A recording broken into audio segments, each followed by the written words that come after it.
After the 2-month prohibition, I read our last conversation. I still stand on my position.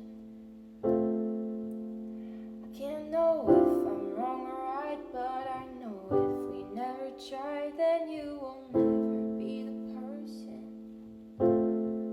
beside me. And you say you can't do it, not the reason